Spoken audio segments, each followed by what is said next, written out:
What up, gang? Carolina Jackpot time coming at you on Sunday morning. I hope everybody is doing well today. I'm doing all right. I had a little bit of a headache, and I'm starting to get over it now. I'm just tired. I don't know about you guys, but the Christmas season, which is all about fellowship, fun, gathering, enjoying the season with your family and friends, for me, it's all about working more, working a little bit longer hours and working harder than usual, but that's okay. I've always been about rubbing $2 bills together, and you can't do that if you don't put the work in. So it'll all come out in the wash, and it will all be a-okay. But I want to talk about those playoff games this weekend. What did you guys think about the first round of CFP, college football games on campus for the first time ever? I thought it was real underwhelming, didn't y'all? I think that everybody's probably going to share that sentiment too. Now, there are a couple of schools of thought here. You know, you got the crowd who's like, well, the committee got it all wrong, and some of those teams didn't deserve to be in the playoffs, and they did this to themselves. And they're going to have piss poor TV ratings for the first round of the playoffs if they continue to put the wrong teams in. I get that, and I'm not going to say that I don't subscribe to some of that school of thought. And then there's the other camp who's like, well, guess what? All the lower-seeded teams lost to the higher-seeded teams. This is what was expected. Why did you think anything different was supposed to happen? I get that too. But there's a couple of schools of thought here. So let me go back and think about them here. Forgive me if I'm wrong. Yeah, all the favorites covered in the playoff games. That's extremely strange. And I told you guys before that I thought there would be a first round upset, and I also thought that one, if not two, of the underdogs would cover. None of those things happened. Apparently, Carolina Jackpot doesn't know what he's talking about. The biggest one of all that I had to cover was Tennessee. I thought that would be more of a defensive game than what it was. Tennessee just got blown out of the building, lost 42-17. They were down 42-10 before scoring with like a minute left in the game. Did they embarrass the SEC? Or did they just embarrass themselves? See, I get so tired of hearing this talk. And I mean, it is true that they kind of did embarrass the SEC if you want to look at it that way. But I mean, each team is an island unto itself. I really don't get the whole conference thing. Sometimes it's, look, I will pull for teams in. Don't run out in front of me. It's your big ass. Thought she was checking the mail or some shit. I thought she was just gonna walk right in front of the damn truck. Whew, that would have been pretty. Each team's an island unto itself. I will pull for teams that are in the SEC that we've played after we've played them, whether we lost or whether we won. Because we lost to them and they start winning, well, it makes our loss look a little bit, a little bit less bad, I guess. Not as bad, maybe. Or if we beat them and they won, it makes our win look a little better. There's nothing wrong with that. And everybody who's a fan of any team that plays in any conference does that to some degree. If you're that invested in the game of Hut, which I am, I mean, I'm really all about that. So that's not pulling for your conference. That's pulling for teams that you've played.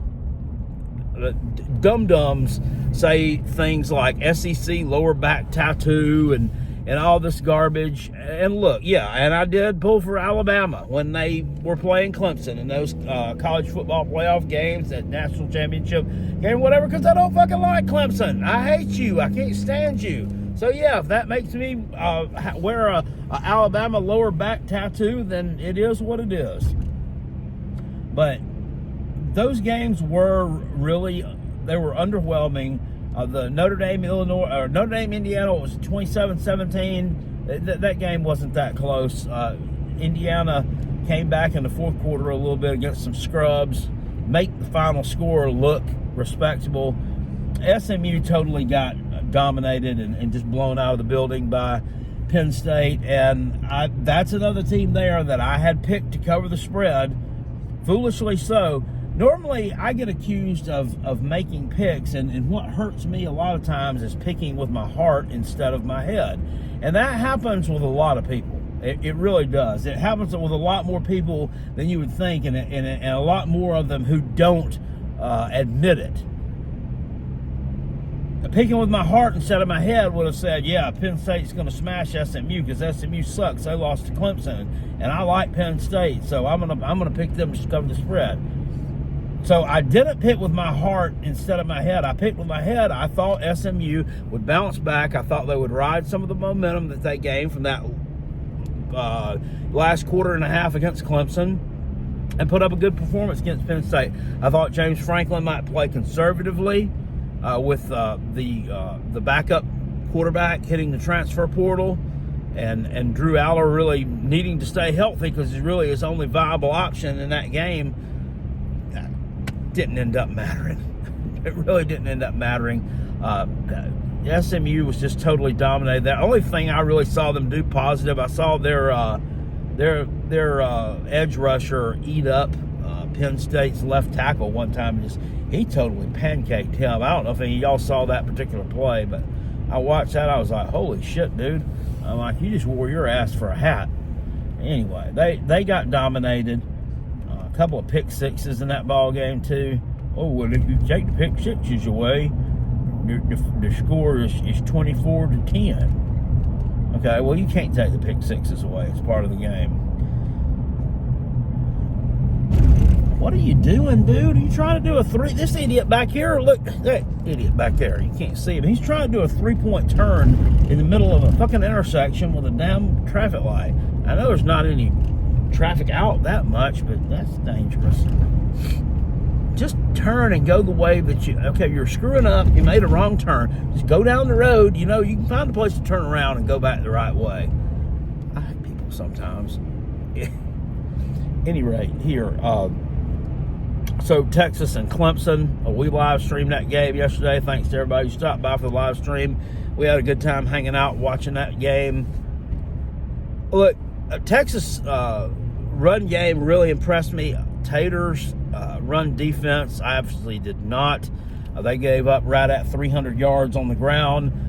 South Carolina gave Texas the blueprint on how to beat Clemson, and it was just run the ball, run the ball, run the ball. South Carolina ran the ball down their throats, and Texas did more of the same and broke off some nice long touchdown runs, which I like to see.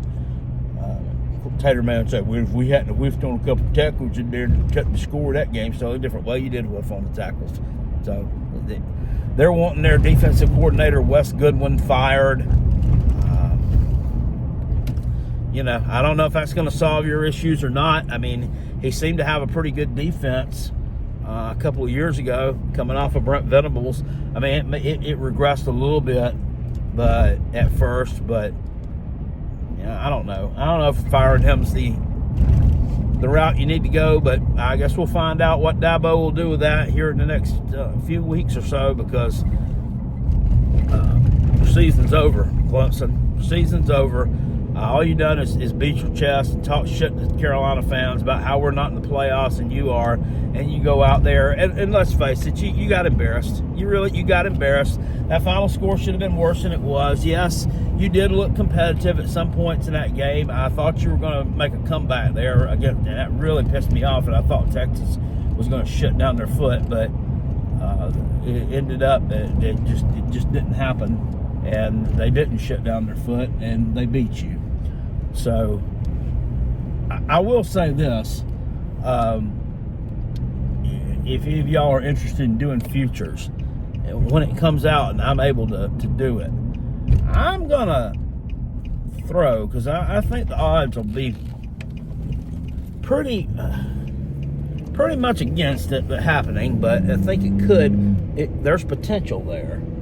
I'm going to throw a little bit of money on Cade Klubnik as a Heisman Trophy winner for 2025. Because he's got some receiving talent coming back. Some freshmen. He's got T.J. Moore. He's got Bryant Wesco coming back. He's got some more coming in. I think the receiving core is well, it's elevated a little bit. I think he's doing pretty well in this Garrett Riley offense. This will be what Garrett Riley, it'll be his third season next season, because evidently he's going to stay around Tatertown. I didn't take any kind of head coaching job anywhere. I would have thought this guy would have been in line for one of those group of 5 jobs or something like that. But he's staying around Clemson. I think it could happen for Klubnik. I mean, he threw the ball really effectively yesterday against Texas, against a team that hadn't surrendered a lot of passing yardage all year. There is a silver lining to that dark cloud of the Taters losing that playoff game. And to the Taters' credit, they were the most competitive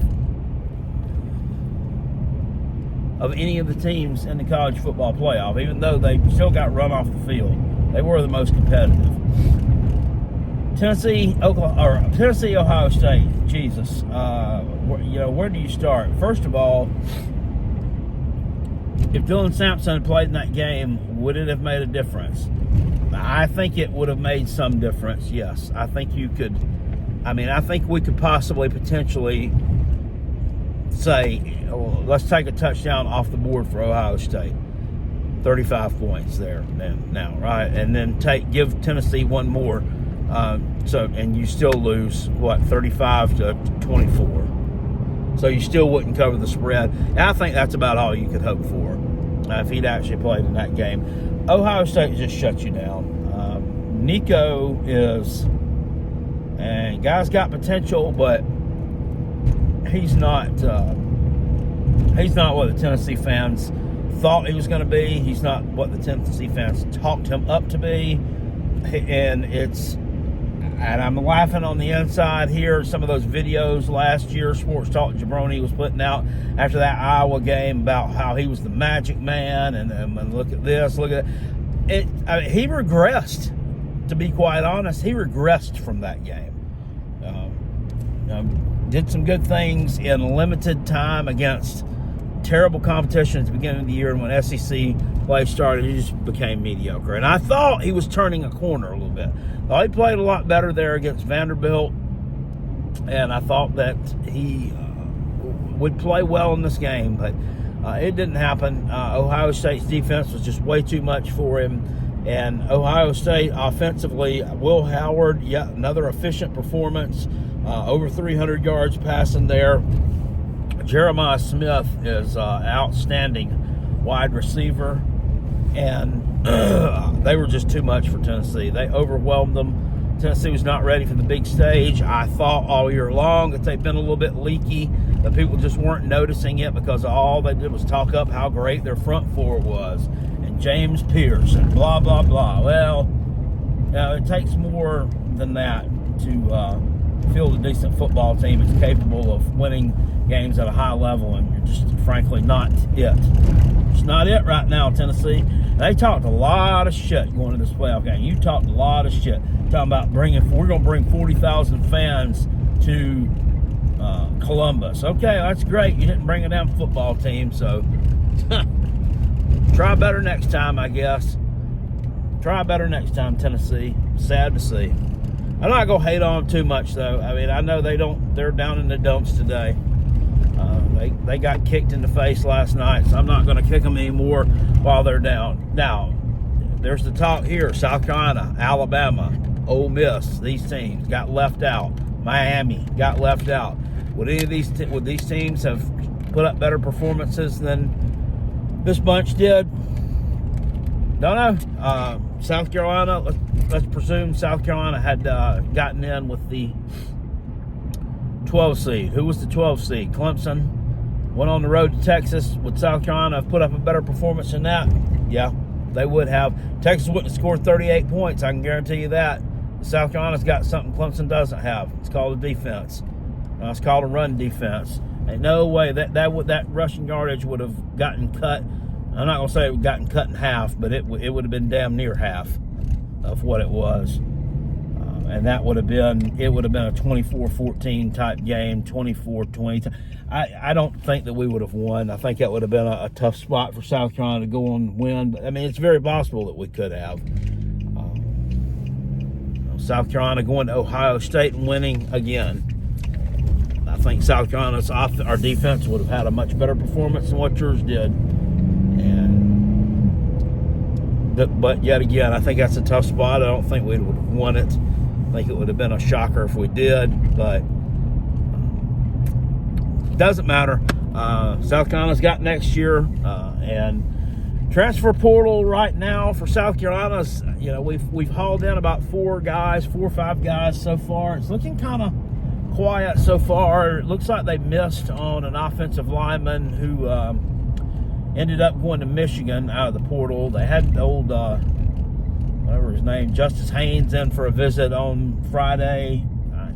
From what we understand, it went well from the message boards, but I mean, that's all you're going to get from the message boards is that it went well. You don't really know. There's one kid from central Michigan, maybe eastern Michigan, that's a center that they're trying to get, and he's not going to be able to come here for a visit. And they're trying to set up a virtual visit with him. Like, what is this, a Zoom call we're doing now? What are we, back in COVID again? That doesn't sound good to me. I mean, if you're not willing to make a visit here. And after the season we had, I thought South Carolina would be a really attractive portal option. But at the same time, I'm looking at message boards and just reading this. There are a lot of the sky is falling type of people on message boards.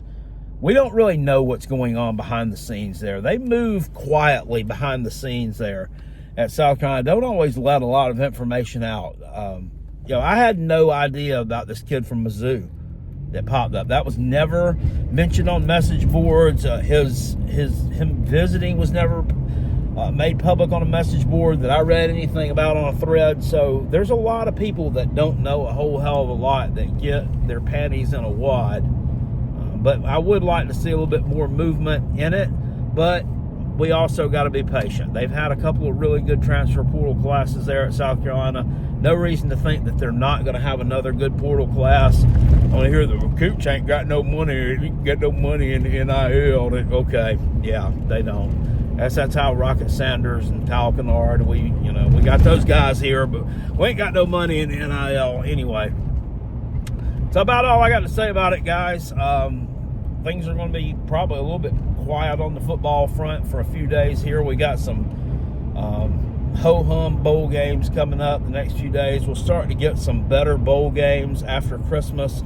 South Carolina plays on December 31st I think it's at 3. Maybe it's at 2. I'm not sure. It's earlier in it's in the mid-afternoon. So I'll be live for that one. I'm going to have to try to get my work schedule rearranged a little bit and get my stuff taken care of so that I can be here ready for you. And we'll definitely live stream that game, South Carolina versus Illinois. Of course, Kyle Kennard and Rocket Sanders have both opted out / quit, whatever you want to call it, however you want to slice it and dice it. We had a discussion about that the other day, and we seem to be kind of split 50-50 on that in the comment section. A lot of you think that, despite all the great things they did, it's still quitting because you didn't fulfill your commitment, and I feel you on that. And then there's other people who said it's really not a meaningful game, and if they skip it so they can get ready for the NFL draft, I don't blame them. I also understand you on that point too. The wide receiver for Illinois, Pat Bryant, who leads the team in receiving, also has opted out of the game as well. So that's their best offensive weapon in terms of the throw game. He will not be available for the Cheez-It Citrus Bowl there, Mr. Bryant. So that's about all I got to say for now, guys. Feel free to hash it out in the comment section down below. What do you think? Oh, by the way, Lane Kiffin. We didn't even talk about Lane Kiffin. He made some snarky comments on Twitter either during or after the Notre Dame-Indiana game. Nice job, CFP, or something along those lines. Just shut up. Just shut the fuck up. I hate this guy. I really do. I cannot stand this dude. I mean, there are just not a lot of people that, I wouldn't piss on him if he was on fire. I do not like him at all. There's a lot of people that feel this way. Shut up. Shut up. You finished 9-3. Yeah, you probably would have put up a better showing in the playoffs against them than than Indiana did. But you lost 3 games. You lost to South Carolina. Lost 3 games as well. So I can't talk a whole lot. But hey, the worst team that we lost to was 8-4 LSU. That's the worst team we lost to was an 8-4 LSU team. Who's the worst team you lost to? A 4-8 Kentucky shithole that only won 1 conference game. They won 1 single conference game. They didn't win nary another game in the SEC, and it was against you. Yeah, they didn't beat Vanderbilt. They didn't beat Auburn. They didn't beat Florida. They beat South Carolina. They beat a lot of the teams that people thought they were going to beat going into the season, me included. They won 1 conference game, and it was against you. You really need to check yourself with your comments. You look like a dumbass. You look like a dumbass. You really do. And all these people that you're going out and stealing from the transfer portal from other teams, they're not going to be worth a damn for you, just like Juice Wells wasn't worth a damn for you, and you're not going to make college football playoffs anytime in the future. I'll go ahead and say it. I stand on that. There's such a thing as karma. And I think it's going to continue to bite you in the ass until you change your ways a little bit. And I still also stand by the fact that because he's more of a stand-up dude, he's a nice guy, and so he's not going to do it. I'm not a nice guy, and I wouldn't do it. I would not shake his hand after the ball game if I was South Carolina's coach. Hell no. No. I'd shun you. It'd be just like that handshake between, what was his name, that goalish guy from South Florida and Titty Bar Tom, or the one between Mike Loxley and James Franklin. That'd be about like what it was. We'd about get into it. We absolutely would. Because I think you're a shitburger. Anyway, that's about all I got to say about that, guys. Appreciate you. Peace. And I'm out of here. Go Gamecocks. Woo! Illinois.